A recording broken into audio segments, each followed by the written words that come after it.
तो अगर आप लोग क्लास 12th इंग्लिश के स्टूडेंट हैं और 12 मार्च को एग्जाम देने वाले हो तो आज का वीडियो आप सभी की बोर्ड परीक्षा के लिए वेरी इंपॉर्टेंट वीडियो रहने वाली, क्योंकि आज की इस वीडियो में आपको बताने वाला हूँ सेंट्रल आइडिया। तो कौन सा सेंट्रल आइडिया अपने बोर्ड परीक्षा के लिए आपको तैयार करना है, साथ ही में किस प्रकार से आपको लिखना है, साथ ही में अगर आपको सेंट्रल आइडिया याद नहीं होता तो क्या ट्रिक अपनानी है ताकि आप लोग अच्छे तरीके से लिख दो और आपको पूरे पूरे नंबर मिल जाए। तो ये सारी चीज़ें यदि आप जानना चाहते हैं तो वीडियो को बिल्कुल भी स्किप मत करिएगा, शुरू से लेकर के अंतिम में देखिएगा। इसमें आपके सारे क्वेश्चन जो हैं दिमाग में वो सभी का आंसर आपको मिल जाएगा कि कौन सा आपको सेंट्रल आइडिया पढ़ना है, और अगर आपको याद नहीं होता तो कौन सी ट्रिक अपनानी है, और अगर कोई अलग सा सेंट्रल आइडिया आ जाए तो उसमें आपको कैसे करना है काम। तो सबसे पहले मैं आपको बता दूं कि जो आपका क्लास 12th की इंग्लिश है उसमें जो सबसे ज़्यादा इंपॉर्टेंट जो 3 सेंट्रल आइडिया होते हैं उनमें सबसे पहला आपका होता है माई मदर एट 66, दूसरा आपका होता है आ थिंग ऑफ ब्यूटी, तीसरा आपका होता है कीपिंग क्वाइट। इन तीनों के लिए आप तैयार कर ले जाते हो ना, तो इसी में से आपको बोर्ड परीक्षा में कोई एक ना एक जरूर देखने को मिलेगा, हो सकता है दो दो आ जाएं, तो इसीलिए आपको यहाँ पर इन तीनों को अच्छे से पढ़ लेना है। अब आपके दिमाग में सवाल आ रहा होगा कि अगर मान लीजिए आपको यहाँ पर अच्छे तरीके से याद नहीं होता है तो फिर आपको कैसे करना है, वो पूरा मैं आपको इस वीडियो में बताने वाला हूँ। तो इस वीडियो में आपको बताने वाला हूँ जो सेंट्रल आइडिया जो कि काफ़ी ज़्यादा इंपॉर्टेंट है, वो हम लोग माई मदर एट 66 के ऊपर बात करने वाले हैं। तो आइए देख लेते हैं।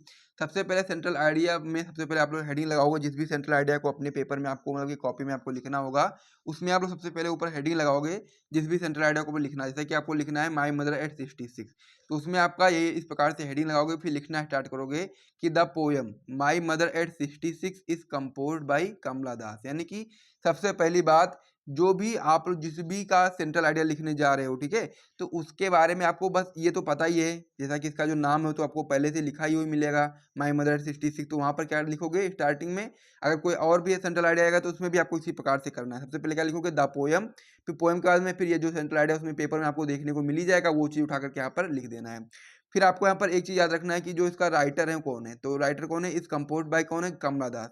इतना आपको बिल्कुल सही तरीके से लिखना है, और ये आपको ब्लैक पेन से और ये भी आपको ब्लैक पेन से लिख देना है। तो यहाँ पर ये लाइन तो आपको अच्छे तरीके से याद हो जानी चाहिए, इसमें कोई दिक्कत भी आपको नहीं होगी, क्योंकि आपको यहाँ पर सेंट्रल आइडिया में केवल उनके जो पोएट है उनके बारे में आपको यहाँ पर याद रखना है। बाकी चीज़ तो आप सेम इसी प्रकार से लिखोगे ही है, इसी प्रकार से आपको हर एक सेंट्रल आइडिया की स्टार्टिंग करनी है कि द पोयम, उसके बाद फिर जो पोयम का आप सेंट्रल आइडिया लिख रहे हो उस पोयम को लिख दोगे, उसके बाद फिर इस कंपोज्ड बाई जो राइटर है उनके बारे में लिख दोगे कमला दास। इस प्रकार से इतना लिख दिया ना, बिल्कुल सही है आपका यहाँ तक। उसके आगे आपको कैसे करना है, फिर यहाँ पर इसी प्रकार से आपको आगे लिख देना है कि माई mother at 66 is based on the theme of advancing as and the fear of loss and separation associated with it. यानी कि जो उनकी मदर हैं, जो पोएट है उनकी जो मदर हैं, वो जब उनकी 66 ईयर की हो जाती हैं तो उनके जो एजिंग होती है, यानी कि जो उनका एज जो है लगातार बढ़ता चला जाता है, और साथ ही में उनको खोने का जो डर उनके अंदर आता चला जाता है। जिस प्रकार से जब भी किसी व्यक्ति की एज जब बढ़ती चली जाती है तो वो कम से कम कह सकते हो आप लोग कि डेड की ओर वो बढ़ता चला जाता है, यानी कि मौत की ओर वो निकलता चला जाता है। तो इसी वजह से वो डेयर जो है, वो डर, वो इस जो पोएट है इनके अंदर है, इसी वजह से उस पर ही पूरा इन्होंने एक पोएम लिखा है। उसके बाद फिर द फियर ऑफ लॉस, यानी कि उनके खोने का डर, यानी कि जो उनकी मदर हैं वो काफ़ी एज उनकी ज़्यादा हो चुकी है, तो उनका जो खोने का डर भी है उनके अंदर कि अगर उनकी मृत्यु हो जाती है तो वो किस प्रकार से वो चीज़ों को हैंडल करेंगे।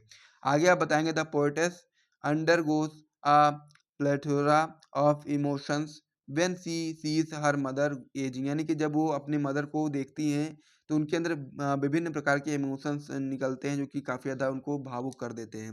And feels the pains of separation at the through thought of losing her. यानी कि उनके अंदर एक ये भी डर बना रहता है कि उनको खोने का डर, यानी कि अपनी माता को खोने का डर। She also wishes for the lost beauty and youth of her mother. यानी कि वो ये भी देखती हैं कि उनका जो मदर है उनकी जो ब्यूटी है, जो खूबसूरती है वो जा चुकी है, और साथ ही में उनका जो यूथ है यानी कि जो जवानी है वो भी जा चुकी है। इस प्रकार से आप समझ सकते हो। तो इस प्रकार से आपको ये लिखना है, जिसमें आपको स्टार्टिंग की लाइन कैसे लिखना है मैंने आपको बता दिया ट्रिक के माध्यम से।